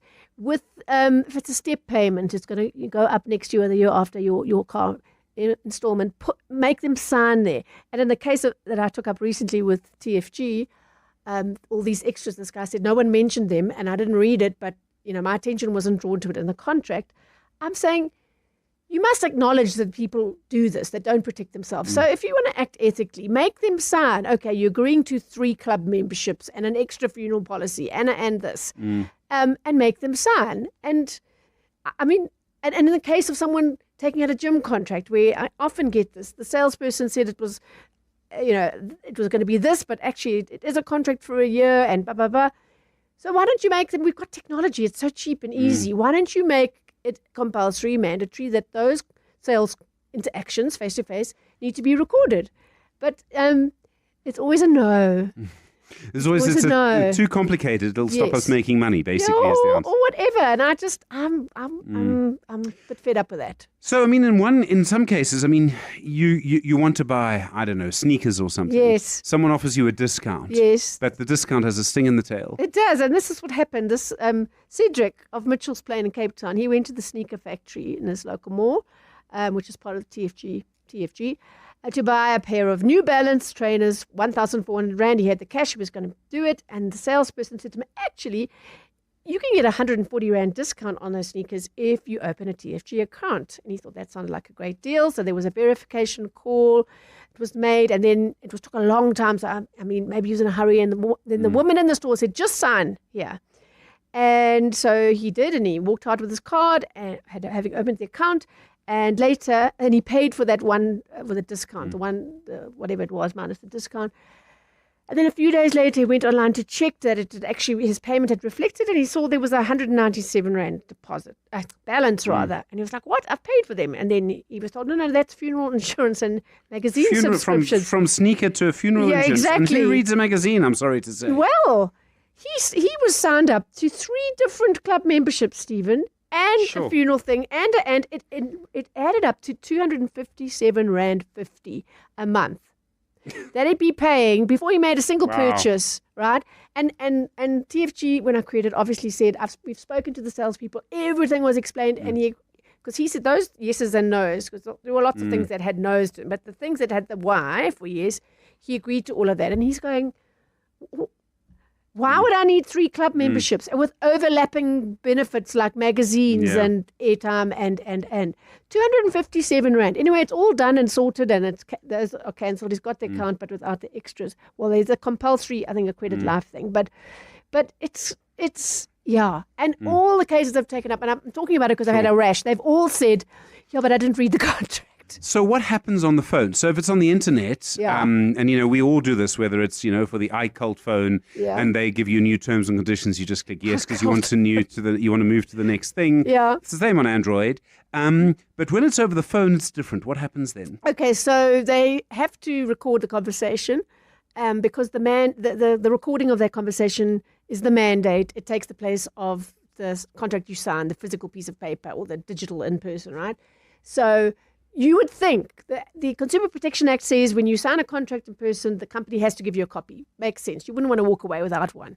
But when the contracts are taken out over the phone, an insurance product, as so many are, a cell phone contract, the Act only says that the company must keep a copy of it. And I took this up years ago with a former National Consumer Commissioner. I said, this is not fair. So the person, if there's a dispute, they want to know what was disclosed, what wasn't, what they agreed to.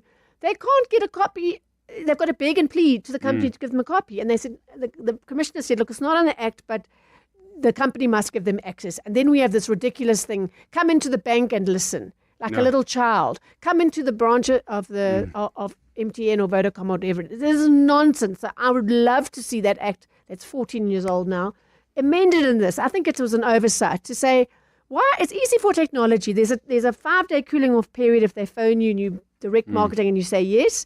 They should give you a copy of that recording, easily done electronically, within that week's cooling off period, 5 business days, so that you can exercise your right to cancel if you want to for no penalty. I mean, don't you think it's just a bizarre imbalance? Strange. So, there are a few things you can do. You can record those phone calls. Yes. Download the app, and when the person says we're recording this, you say, that's wonderful because I'm recording my own copy, so you don't have to fight or beg with anybody to get your copy of what went down. When they've got their copy, you should have your own copy. And then the bottom line is just be very careful. You need to actually make sure you've read everything and understood everything. It sounds logical, and of course, but it doesn't happen in so many cases. Even people you think would really do it, just they're too trusting or too much in a hurry or something. And my eternal plea is, please read every word. The smaller, the more important it is for you to read it. And actually, in doubt, take a friend or a partner or someone. Have another person with you. And also, video. Nothing stops you videoing if it's a sales thing, face to face. Get your own evidence. That's the bottom line, actually. Wendy Noda, thank you very much indeed. Really do appreciate your Consumer Ninja. Be careful is really the advice. Coming up, The Aubrey Masango Show on 702 and Cape Talk.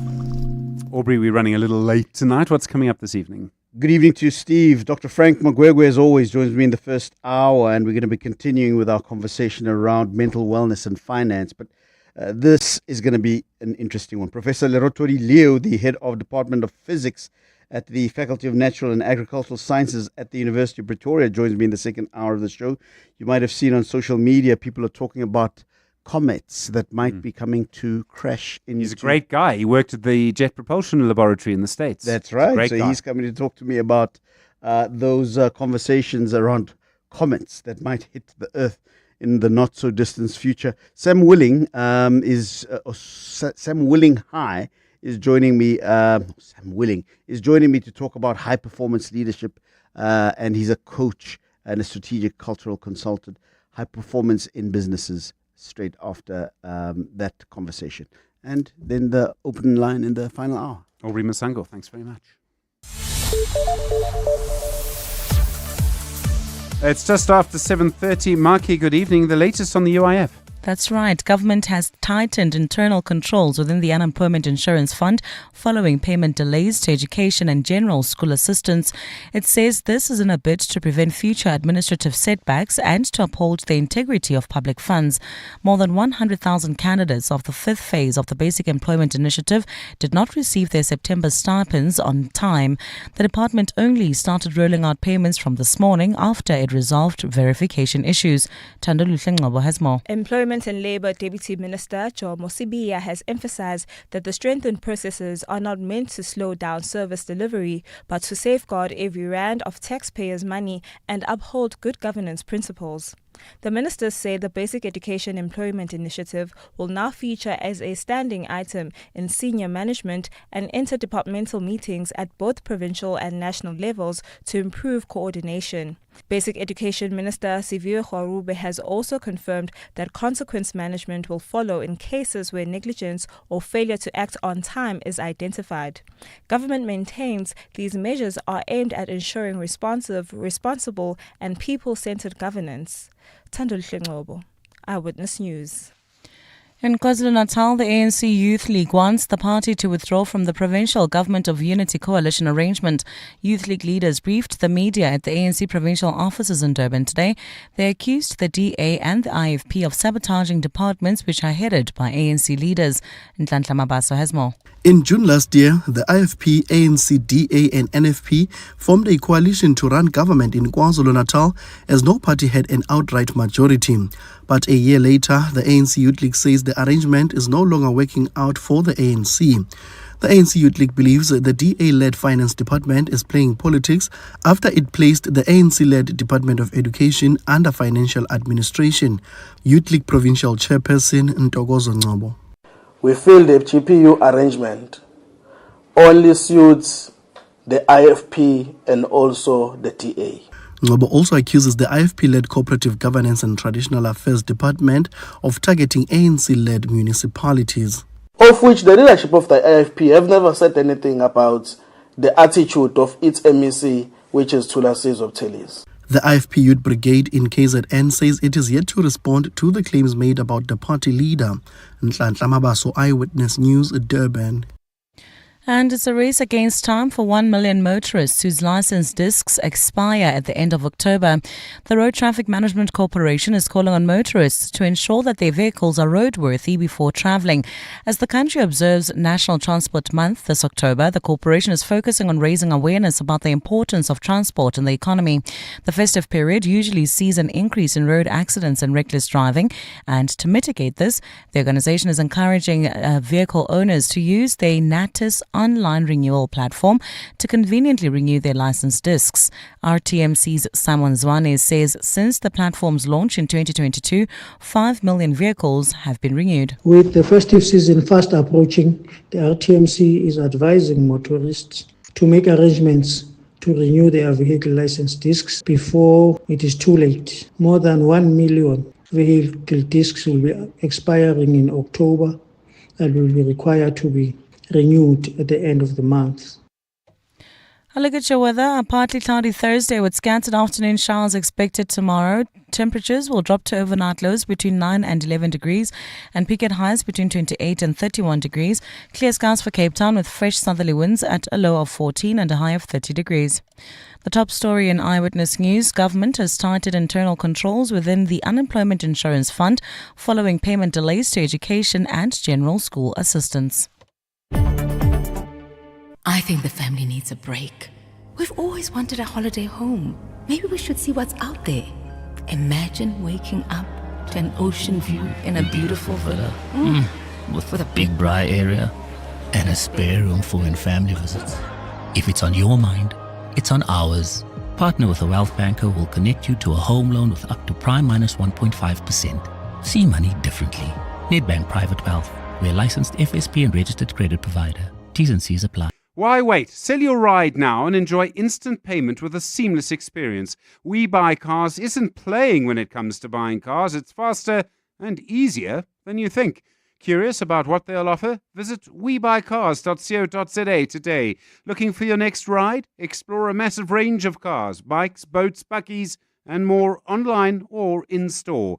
We Buy Cars, the best way. Your office is more than just a place to work.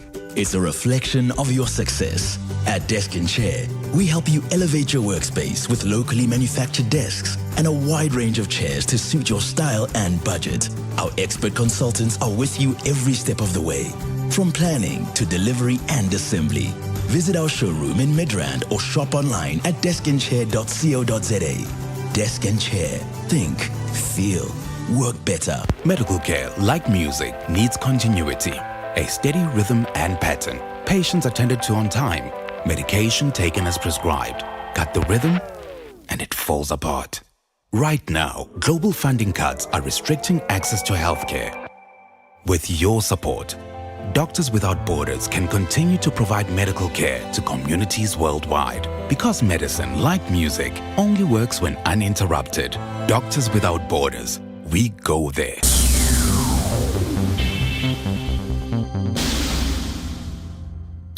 The Money Show. Shapeshifters. 22 minutes to 8 the time. So I don't know what kind of workplace you're in every day. It might be a factory, might be an office, might be something else. But I'm sure you'll have noticed there's quite a lot of waste.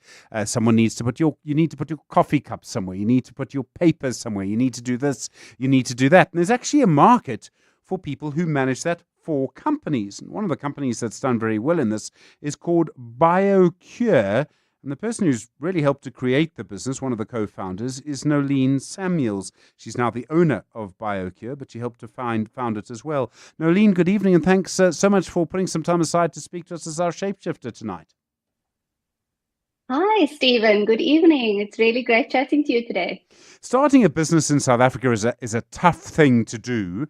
The idea of BioCure, where did it come from? How did you get here? Fortunately, I didn't have to come up with the idea all by myself. I had the opportunity. I was working as a sales rep in the waste industry, and we were specializing in odor control. And the opportunity came my way to procure the distribution rights for the odor control product. And that's where BioCure was birthed. It wasn't me coming up with this brilliant idea, but with a product that I had at my disposal. And we then went on to solve some problems in the waste industry. And that's how it all started. I mean, the problem that people have is that their offices and their workplaces generate waste and it needs to go somewhere. And then on top of that, they do, I think, genuinely, A, want to be responsible, and B, corporates being corporates, they want to tell everyone they're being responsible about it. So you've got that on the one side, but you actually need to find out what to do with this stuff on the other. Exactly. And there's a lot of education that needs to happen. In fact, the general public don't really know what happens to their waste. When you flush the toilet, where does it all go? And when you put your rubbish in the bin, what actually happens to it? And with the growth of cities and, where we're living and just how people are using the spaces, waste is generated at an enormous rate. And it is a challenge for those that are managing facilities to actually keep up with the demand. And we are running out of landfill space, but we are also just populating areas more and more. And so there is a bit of a struggle and a lot of education. And so these property management companies and those that are in the industry really just need solutions for some of the challenges that we face. I don't know how much of your business model you'll give away, Nolene, but what is your solution? I presume you collect the stuff. Where does it go from there? Yes.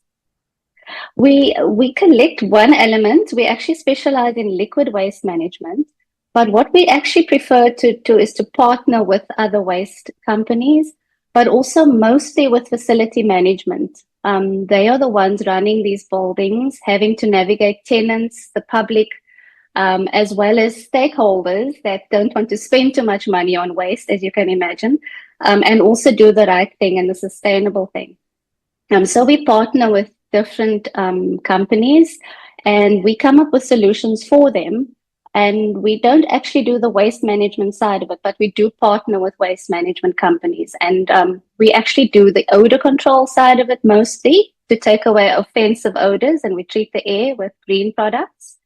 But we also do liquid waste management, which is becoming more and more of a challenge. And that is where we actually partner with sustainable facility sites that take the waste and generate biogas, fuel, and also composting. There's all sorts of things that happen that can be, the waste can be utilized for. So I know waste can be used for lots of things, and a coffee cup will say it's recyclable and you put it in recycling, but it takes energy and money to then do something with it. And I'm sure it's the same with liquid. So is that an Yes. issue? I mean, is there a cost to you for managing it? There is a cost. So we have to pay the disposal facility to actually receive our waste. That gets passed on to the customer. And so there is cost at all levels. The customer pays us to take the waste away responsibly. There is some bylaws and things where, from the waste management side of things, where facility management companies have to comply with these bylaws. So there is some pressure on them to handle the waste responsibly. Okay. And I mean, do you find the way in which people want waste to be managed and the way in which the waste is coming, is that changing? So I suppose what I'm asking really is, are there different things to manage in your business? There are different demands and a different kind of product that needs to be recycled. So in our business, we have solutions to treat the waste, which is always the ideal. If you can handle the waste at the source and treat the issue at the source, that's first prize. We try not to handle too much waste. If we can solve the problem on the liquid waste side of things, if we can actually provide the product that breaks up some of the fats in our case, we don't have to then remove a lot of waste. So it's always best to go straight to the source and try and solve the problem there.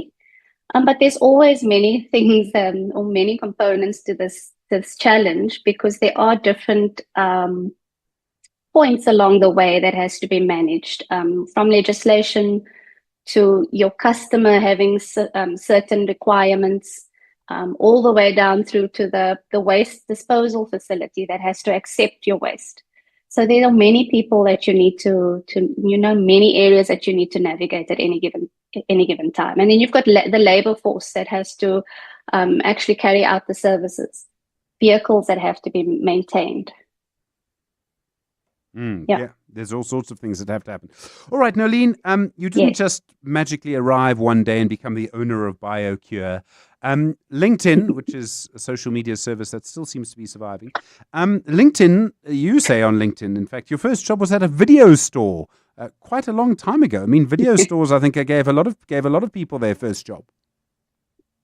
I'm giving my age away. But yes, I started working when I was in high school already. And my first real job was at a video store. And I had to be there on weekends and deal with customers and manage the store and all the different elements of it. And so I was thrown into customer service at a young age. I mean, video stores, I think, have a particular place in a particular set of culture. I mean, people made movies about working at a video store because there was a little bit of time, but there was access to popular culture. But you also were face to face with customers. How important was that first job for you? It was absolutely instrumental. I think after that, I continued in the customer service industry as a car rental agent. And at a young age, I was given the management position to actually manage a branch at some stage. And even there, I was then dealing with tourists and customers coming at you face to face. And it was invaluable because there's nothing that can really prepare you better than actually face to face with a customer and then having to deal with them and all the different personalities that come your way. And then making sure that they walk away with a smile on their face and that they feel like what they are getting it far exceeds what they pay. Nolene, where do you... the value. Yeah, I mean, that idea that people walk away, that sense of how they feel when they walk away, I think is so important. Where had you grown up before that? What kind of community had you grown up in? Where, I suppose I'm really asking the old South African question. Where are you from? Where am I from? I am from I was born in Mitchell's Plain. They call it the Plain. For the first 7 years of my life, I grew up there. So my foundation years were spent in Mitchell's Plain. And then moved around and ended up in Athlone. So I always tell everybody the short answer is I'm from the Cape Flats. And the community that you were growing up in, I mean, there are different parts of the Cape Flats, obviously. Yes. I mean, obviously, we all carry our communities with us in so many different ways. Which part of it were you growing up in? What was it like for you? So when I was born, it was still, there were riots and things going on, and I don't remember it very well, but I grew up in that era in a blended family. So my mom and dad had 2 kids each, and we actually grew up, I grew up in a blended family, being the youngest of this family. And so the community I was in, my parents were very involved in church work, and we always had people in our home, and our home was always busy and always open to others. And so I grew up in a community where there was the sense of just serving people and generosity, and I didn't feel like I was missing out on anything. I really felt a sense of belonging and community, and we knew our neighbors, and we could play in the street, and I felt safe. And as things went on, growing up in the Cape Flats, and we moved to Athlone, and then I experienced some gangsterism, and there were elements of that. But by and large, I feel like I really grew up in a secure environment, even though I was in the middle of the Cape Flats where all this was going on, but my home was safe. And I mean, obviously, your family would have given you a strong sense of confidence from what you say, the community that you were a part of. Yes. Mom and dad were, I believe they were my first mentors or my first examples, or the people that shaped me. And dad was always working. He was a sales rep, and I learned a lot. He used to take me to hardware stores with him sometimes when he would call on his customers. He had a really strong work ethic, and he was really good with people. And my mom, she was always doing something for others, and she was always, I would say, she taught me how to hustle in some respects. If we needed some money, Mom was selling Tupperware, or we were doing demonstrations on the weekends in the mall for pots, or we were making Easter eggs, just to top up the funds. So they were my first examples of, I think, mentorship and work ethic and all those things that I carried with me. We're talking to Nolene Samuels. She's your shapeshifter tonight, the co-founder and owner of BioCure. It's 10 minutes to 8. It is said that listening to Mozart could boost intelligence. So we at RMB bought this extended radio spot to give you 30 seconds of Mozart just to get some thinking done.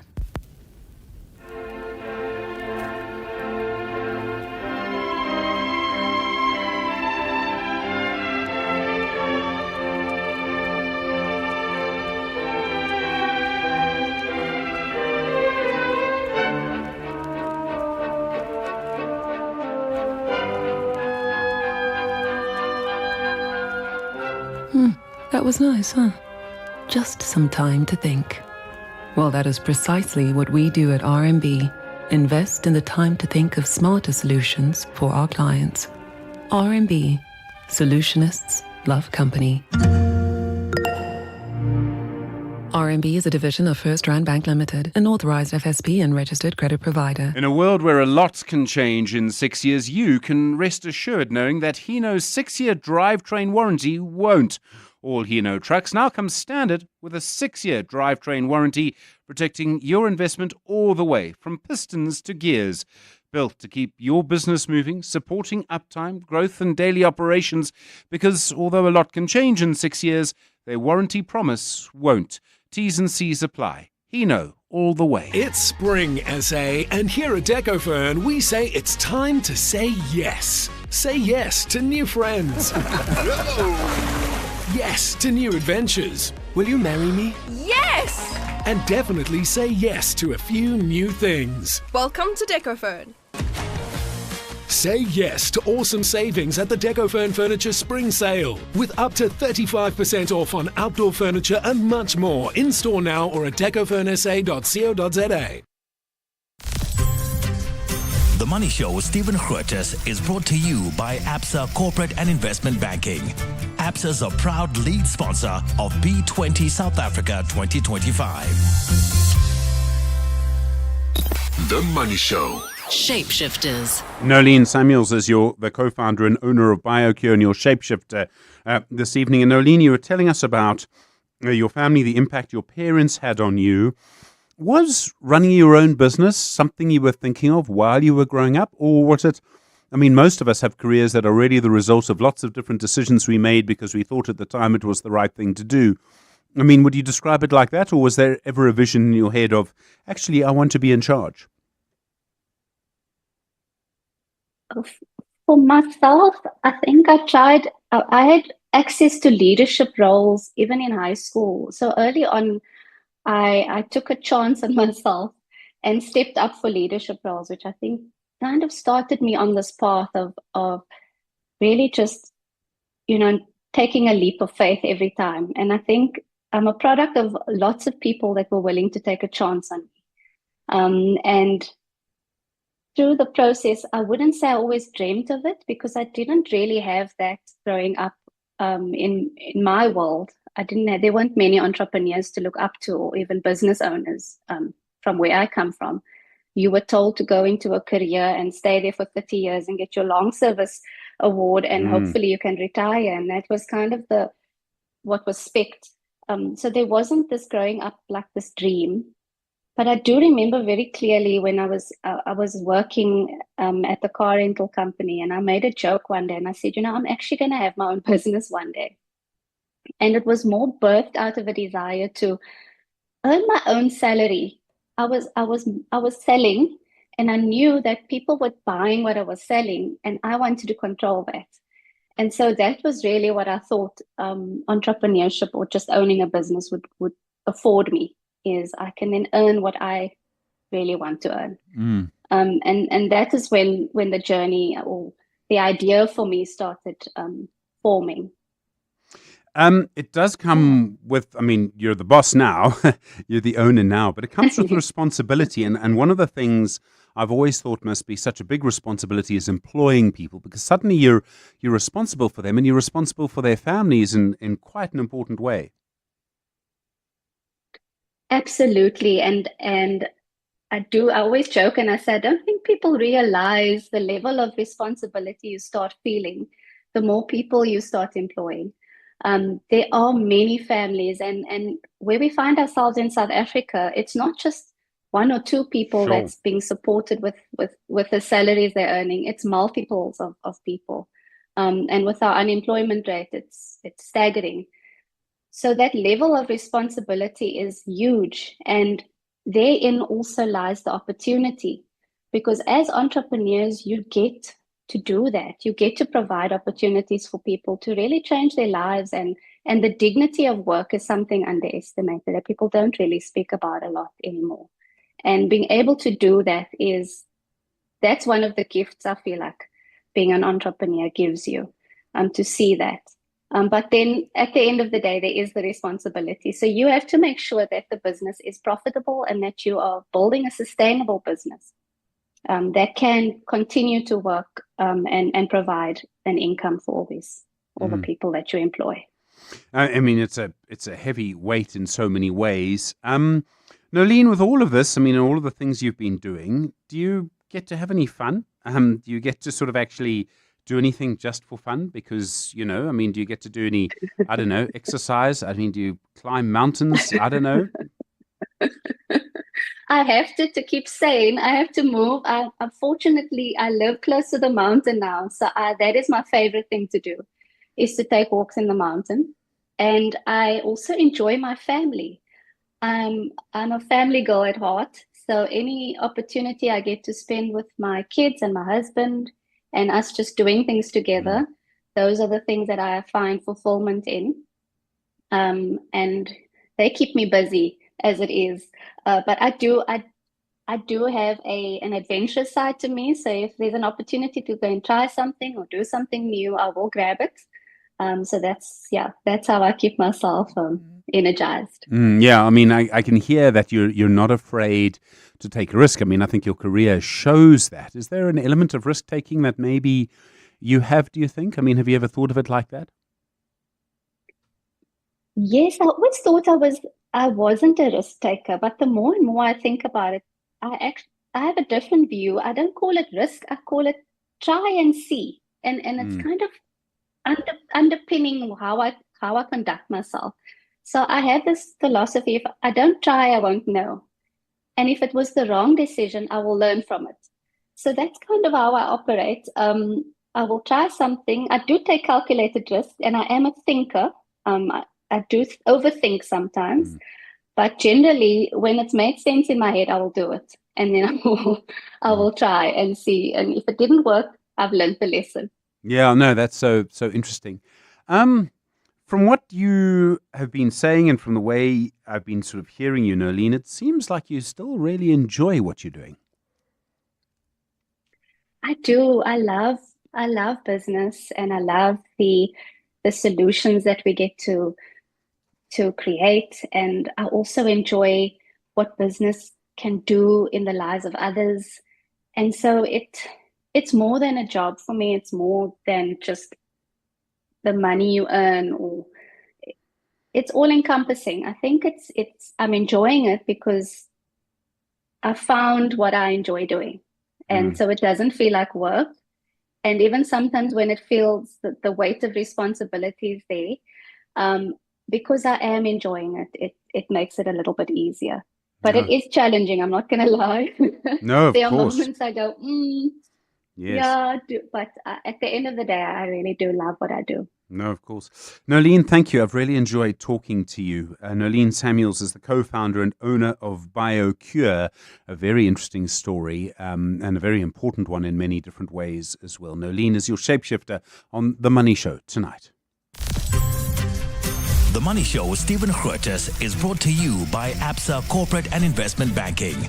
ABSA is a proud lead sponsor of B20 South Africa 2025. Well, in the US, the Dow Jones up 0.17, the Nasdaq up 0.93, the S&P 500 up 0.57, and we may or we may not have gone past peak social media, but we certainly haven't gone past peak gold at $4,047.27 an ounce tonight. Where will the story end? We don't know. We will keep an eye on it, and we will be back tomorrow night to discuss it all. Good evening. It's 8 o'clock. This is EWN. Good evening, I'm Maki Malapo. The national flag will be flown at half-mast from tomorrow morning until the evening of the funeral of South African ambassador to France, Nathi Mthethwa. This at a Paris hotel last week. Mthethwa's family has confirmed that authorities have concluded all probes involving his remains, with his body due to be repatriated this week. The late politician will be laid to rest on Sunday. KwaZulu-Natal Premier Tamin Dulu confirmed this while visiting the grieving family this afternoon. And we are happy, in fact, to report that the President of the Republic, His Excellency Cyril Ramaphosa, has declared the funeral as the state funeral, a Category 2 state funeral.